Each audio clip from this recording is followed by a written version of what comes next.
Assalamualaikum warahmatullahi wabarakatuh. Anak-anakku, apa kabar? Sehat? Tetap semangat ya.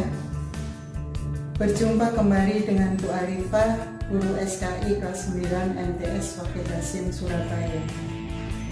Pada pagi hari ini Bu Arifah akan memberikan materi tentang perjuangan Wali Songo. Tentunya kalian sudah sangat mengenal nama tokoh-tokoh Wali Songo tersebut.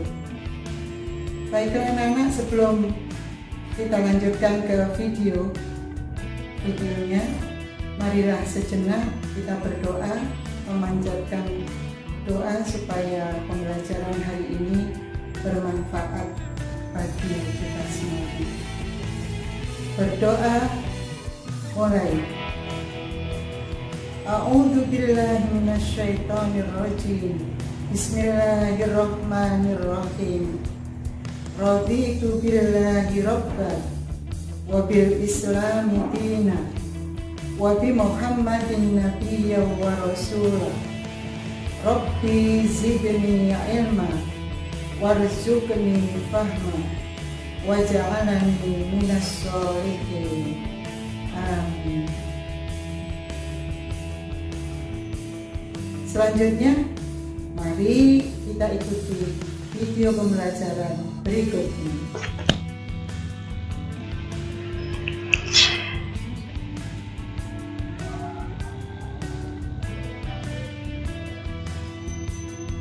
Anak-anak sekalian, materi pada hari ini temanya adalah sejarah perjuangan Wali Songo. Bab 3 SKI kelas 9 Ganjil.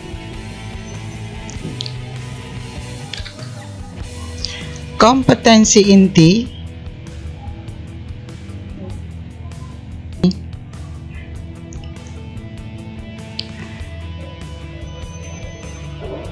ini adalah kompetensi dasar pelajaran materi hari ini, dan ini adalah indikator pembelajaran. Sedangkan ini adalah tujuan pembelajaran.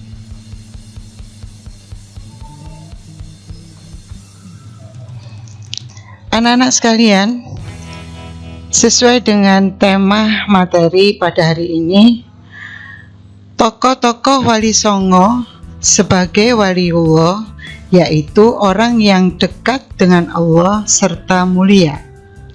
Wali Songo juga berkedudukan sebagai Waliul Amri, yaitu orang yang memegang kekuasaan atas hukum kaum muslimin serta pemimpin masyarakat yang berwenang menentukan dan memutuskan urusan masyarakat, baik dalam bidang keduniawian maupun keagamaan. Wali yang dimaksud adalah waliullah, yang mempunyai makna orang yang mencintai dan dicintai Allah. Adapun kata songo berasal dari bahasa Jawa yang bermakna 9. Jadi Wali Songo berarti wali 9 yang mencintai dan dicintai Allah. Mereka dipandang sebagai pemimpin dari sejumlah mubalik Islam di Nusantara.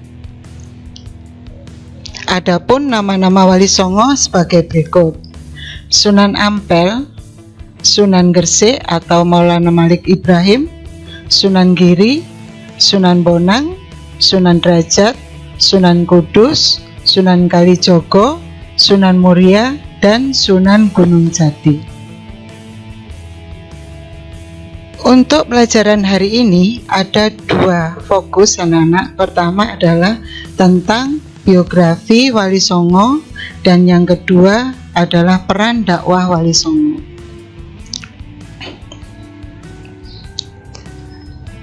Biografi Wali Songo Sunan Gresik atau yang lebih dikenal dengan nama Maulana Malik Ibrahim. Beliau dianggap sebagai ulama atau yang menyebarkan Islam pertama ke Pulau Jawa, sehingga dianggap sebagai wali senior di antara para wali lainnya. Maulana Malik Ibrahim meninggal pada tanggal 12 Rabiul Awal tahun 882 Hijriah, bertepatan pada tanggal 8 April 1419. Jenazah beliau dimakamkan di Gapura Wetan, Gresik. Wali yang kedua adalah Sunan Ampel. Beliau adalah putra Syekh Ibrahim As-Samarqandi. Dalam riwayat buku lain anak-anak, beliau juga yang dimaksud Syekh Ibrahim ini adalah Maulana Malik Ibrahim. Jadi Sunan Ampel adalah putra Maulana Malik Ibrahim. Nah, beliau lahir di Campa pada tahun 1401 Masehi. Termasuk salah satu tokoh Wali Songo yang berperan besar dalam pengembangan Islam di Pulau Jawa, khususnya dan daerah lain di Nusantara.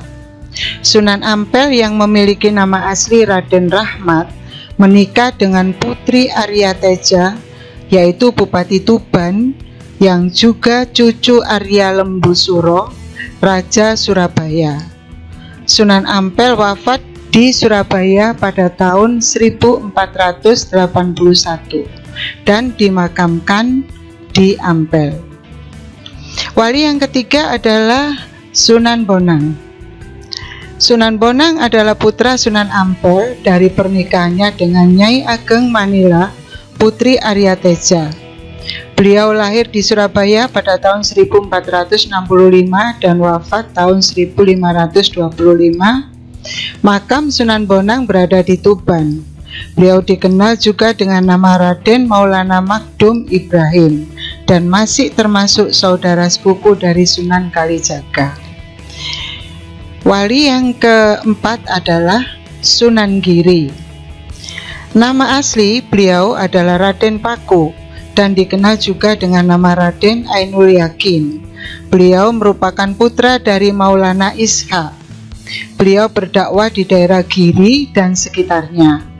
Selain itu, beliau banyak mengirimkan para dai keluar Jawa seperti Madura, Bawean, Kangean, Ternate, Tidore.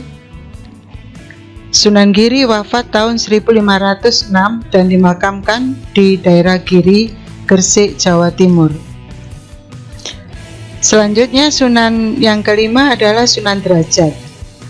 Sunan Derajat lahir di Ampel, Surabaya pada tahun 1407 Masehi dengan nama asli Raden Qasim atau Syarifuddin. Sunan Derajat merupakan adik Sunan Bonang, putra dari Sunan Ampel.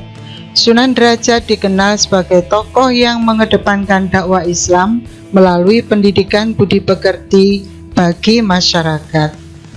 Beliau wafat pada pertengahan abad ke-16 dan dimakamkan di daerah Sidayu, Gresik, Jawa Timur. Selanjutnya, Sunan yang keenam adalah Sunan Kalijaga. Nama asli beliau adalah Raden Mas Syahid, putra dari Raden Sahur Tumenggung Bilwatikta yang menjadi Bupati Tuban. Adapun ibunya bernama Nawang Rum. Nama Kalijaga dalam satu versi berasal dari bahasa Arab dari kata Kodizaka atau artinya pemimpin yang menegakkan kebersihan dan kesucian. Namun pendengaran orang Jawa menjadi Kalijaga. Nama dan gelar Sunan Kalijaga antara lain Raden Mas Syahid atau Raden Syahid, Loka Jaya, Syekh Melaya, Raden Abdurrahman, dan Pangeran Tuban. Juga Ki Dalang Sidobrangti, Ki Dalang Bengkok, Ki Dalang Kumendung, serta Ki Unehan. Nama-nama tersebut berkaitan erat dengan sejarah perjalanan hidupnya.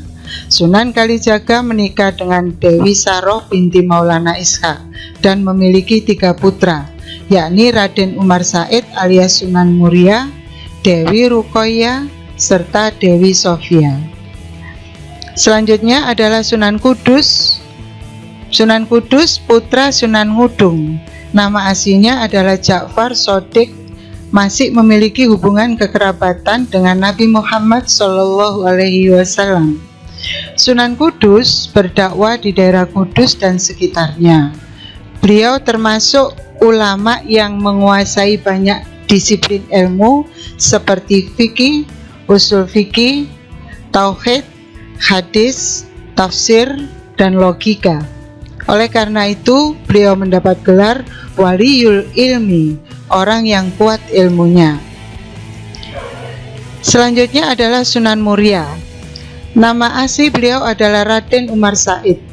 Beliau merupakan putra dari Sunan Kalijaga, sekaligus menjadi tokoh wali termuda di antara 9 wali. Dalam dakwanya, beliau cenderung memilih tempat yang jauh dan terpencil dengan cara menyelenggarakan semacam kursus-kursus keagamaan bagi kaum pedagang, nelayan, dan rakyat biasa. Yang ke-9 adalah Sunan Gunung Jati. Nama asli beliau adalah Syarif Hidayatullah. Beliau lahir di Mekah pada tahun 1448 Masehi.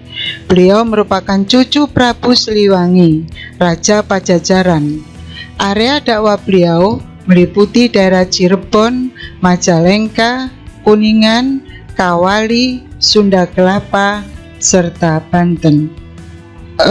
Para tokoh, nama-nama tokoh wali tadi, Wali Songo tidak hidup pada saat yang persis bersamaan, namun satu sama lain mempunyai keterkaitan erat.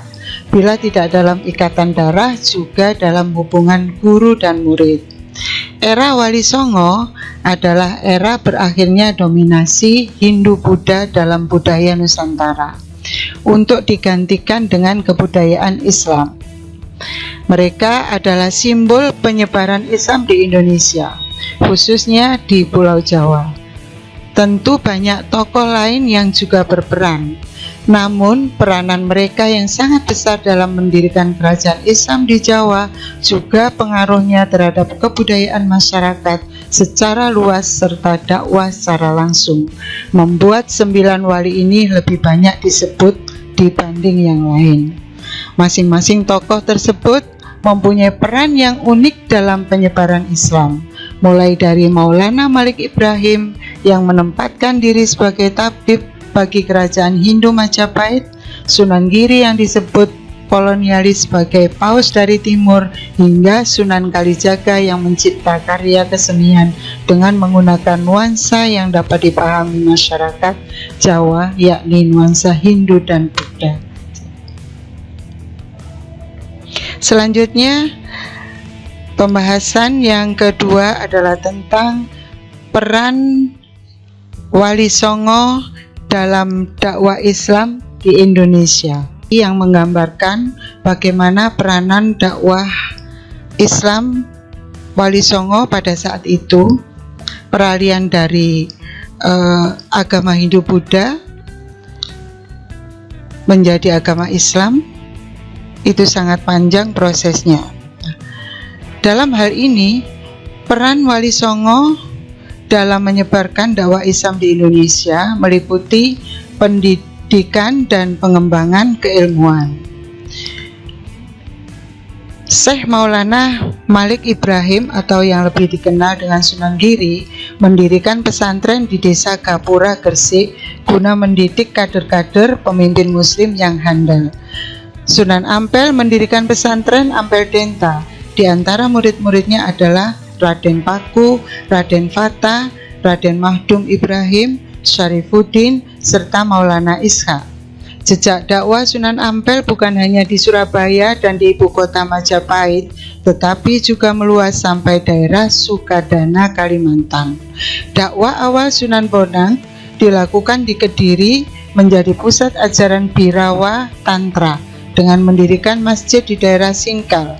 Sunan Bonang terkenal sebagai tokoh piawai dalam berdakwah dan menguasai berbagai disiplin ilmu, mulai dari fikih, usuluddin, tasawuf, seni sastra, arsitektur, dan sebagian dari ilmu kesaktian.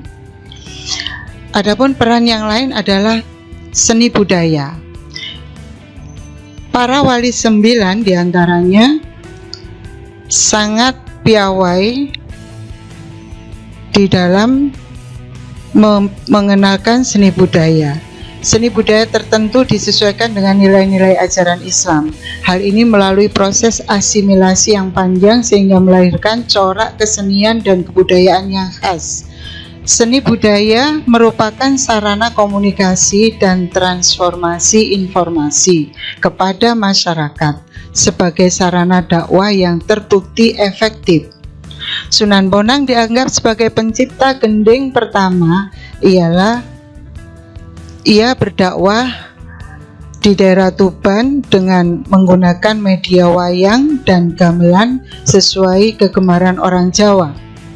Adapun Sunan Giri adalah pencipta permainan anak bernuansa religius seperti jelungan, gending, jorgulo, cuplak-cuplak suweng, serta lir-ilir. Sedangkan Sunan Derajat adalah pencipta tembang Jawa yaitu pangkur. Sementara itu Sunan Kudus pencipta gending, mas kumambang, dan mijil. Kemudian Sunan Muria sangat piawai menciptakan berbagai tembang cilik jenis sinom dan kinanti yang berisi nasihat dan ajaran ketuhanan.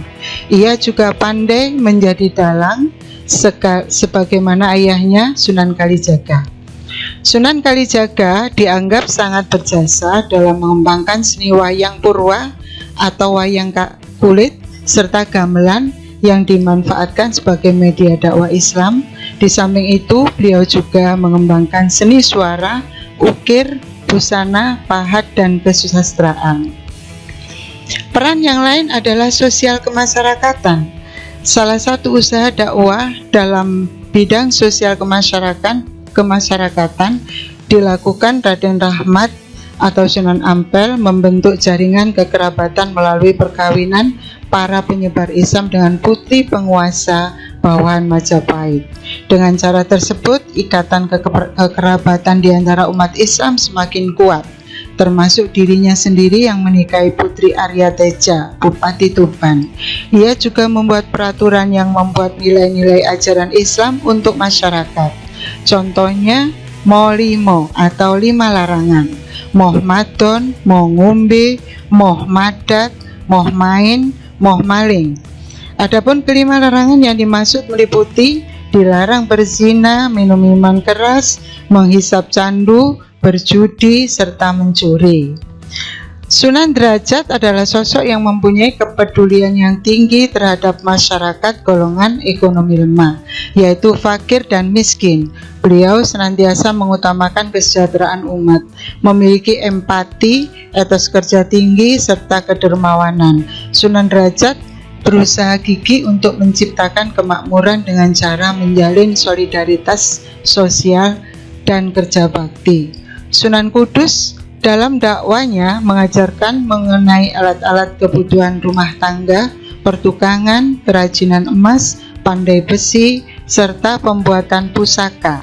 Beliau terkenal tegas dalam ilmu agama, tetapi tetap ramah dan toleran. Peran yang lain adalah berbangsa dan bernegara. Sunan Ampel termasuk perancang kerajaan Islam Demak Bintoro, beribu kota di Demak. Beliau sendiri berkedudukan sebagai Bupati Penguasa Surabaya, menggantikan Arya Lembu Suro. Sunan Kalijaga mempunyai kedudukan yang tinggi di Kerajaan Demak sebagai guru sekaligus penasihat utama Sultan. Beliau ahli dalam ilmu administrasi negara dan piawai dalam berstrategi. Syair lagu Gundul-Gundul Pacul merupakan wujud kritiknya terhadap kebijakan raja. Liriknya sederhana tetapi syarat makna. Strategi dakwah yang dijalankan Sunan Gunung Jati adalah memperkuat kedaulatan politik. Beliau juga berusaha mempererat hubungan dengan tokoh-tokoh berpengaruh. Demikian anak-anakku, pembelajaran hari ini semoga bermanfaat bagi kalian semuanya. Untuk sesi yang terakhir, Ibu juga akan memberikan evaluasi dan kalian kerjakan seperti biasanya di lembar tugas kalian dan diserahkan kepada guru mapel masing-masing. Terima kasih. Bagaimana anak-anakku? Setelah kalian menyaksikan video pembelajaran hari ini, apakah kalian sudah memahaminya? Semoga pembelajaran hari ini bermanfaat bagi kita semuanya. Marilah kita tutup dengan doa bersama. Berdoa mulai. A'udzu billahi minasy syaithanir rajim. Bismillahirrahmanirrahim.